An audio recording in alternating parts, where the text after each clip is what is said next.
आता जर मी पैसे सेव्ह केले तर मी त्याच्यातले किती पैसे इन्व्हेस्ट केले पाहिजे आणि कुठे केले पाहिजे? Okay, nice question. आणि हा प्रश्न सगळ्यांसाठी महत्वाचा आहे. आपल्या आजूबाजूला जर आपण पाहिलं तर 3 प्रकारचे लोक आपल्याला दिसतात: गरीब माणूस, मध्यमवर्गीय आणि श्रीमंत. खूप वेळा आपले स्वतःचे काही ठोकताळे असतात गरिबांबद्दल, मध्यमवर्गीयांबद्दल आणि श्रीमंतांबद्दल. पण आता मी तुम्हाला माझ्या या पुस्तकामध्ये मी जे डेफिनेशन्स लिहिलेत ते मी तुम्हाला सांगतो. त्याचा विचार करा आणि मग बघा कसं तुम्हाला तुमच्या लाईफशी ते रिलेट करता येते का. सो गरीब माणूस तो आहे ज्याचा त्याच्या खर्चावर ताबा नाही. त्याला 100 रुपये दिले तो महिन्याच्या एंडला 100 रुपये संपून टाकेल. 1000 रुपये द्या तो 1000 रुपये संपवेल. 1 लाख द्या 1 लाख संपवेल. 10 लाख दिले तर 10 लाख संपवेल. त्याचा इन्कमशी काहीही संबंध नाही. आणि बहुतांश लोक चांगल्या घरात राहणारे हे गरीब असतात, हायली पेड गरीब असतात. आज मला दिसतं की बऱ्याच शहरात IT इंडस्ट्री फोफावलीये, मोठ्या प्रमाणात लोकांना पगार मिळतोय पण महिन्याच्या एंडला पैसे उरत नाही. So all these are poor people, ज्यांचा कंट्रोल नाहीये.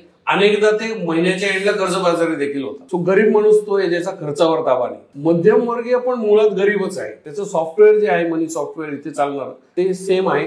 ते पण गरिबीच सॉफ्टवेअर आहे, फक्त तो थोडासा पापूबिरू असतो. त्यामुळे तो थोडेसे पैसे सेव्हिंग करतो. गणेशोत्सवात जसं आपण 1 किलो पेढे आणतो आणि गणपतीच्या पुढे चांदीच्या वाटीत एकच पेढा ठेवतो, तसं काहीतरी जस्टिस तो गुंतवणुकीला करत असतो. नैवेद्य दाखवल्यासारखी गुंतवणूक करणारा माणूस हा मध्यमवर्गीय माणूस. तर तो किती करतो? 100 रुपये कमवले तर त्यातले तो 15 ते 20%, best of the best middle class people will save 20%. Average म्हणाल तर 10-15% आसपास. सो आता तुमचं सेव्हिंग चेक करा मागच्या 6 महिन्याचं, वर्षभराचं. जर ते 10-15% आसपास असेल तर तुम्ही मध्यमवर्गीय आहात, आणि त्याच्याहून कमी असेल तर मग तुम्ही गरीब आहे असं म्हणलं तरी चालेल. आता ह्या दोघांना इन्कम भरपूर असतो. कधी कधी 50,000पासून 5 लाखापर्यंत यांचा इन्कम असू शकतो. पण तरीही त्यांच्या खर्चाच्या पॅटर्नवरून ठरतं की ते श्रीमंत आहेत का गरीब आहेत का मध्यमवर्गीय. आणि श्रीमंत माणसाचा इन्कम हा सगळ्यात कमी असतो. आता तुझ्या प्रश्नाचं मी उत्तर देतो की किती पैसे गुंतवले पाहिजेत.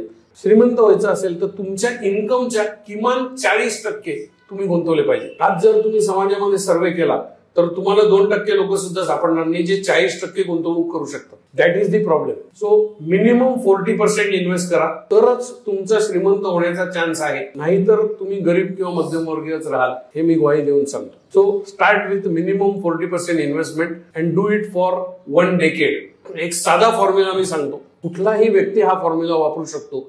त्याचा इन्कम किती याच्यावर हा अवलंबून नाही. स्टेप नंबर 1 त्या फॉर्म्युलाची की तुमचा इन्कम वाढवायला प्रयत्नशील राहा. आय थिंक 99% लोक हा प्रयत्न सातत्याने करत असतात. स्टेप नंबर 2, तुमचा खर्च कमी ठेवा. अनफॉर्च्युनेटली 80 ते 90% लोक या स्टेपला फेल होतात. कारण आपला रिअल लाईफ मधला अनुभव असा आहे की आपला इन्कम वाढला की लगेच खर्च वाढतो. याला काही लॉजिक नाही, पण this is how the software runs here. So तुमचा खर्च कमी ठेवा आणि ही जी गॅप आहे in your income and expense, ती एका फायनान्शियल एक्सपर्टच्या माध्यमातून त्याची गुंतवणूक करा, जेणेकरून त्याच्यावर मिळणारा परतावा हा महागाईच्या दरापेक्षा बराच जास्त असला पाहिजे. आणि असं जर तुम्ही सातत्याने 10 वर्ष केलं तर तुम्ही ऑटोमॅटिकली श्रीमंत होता. तुम्हाला कोणीही थांबवू शकत नाही.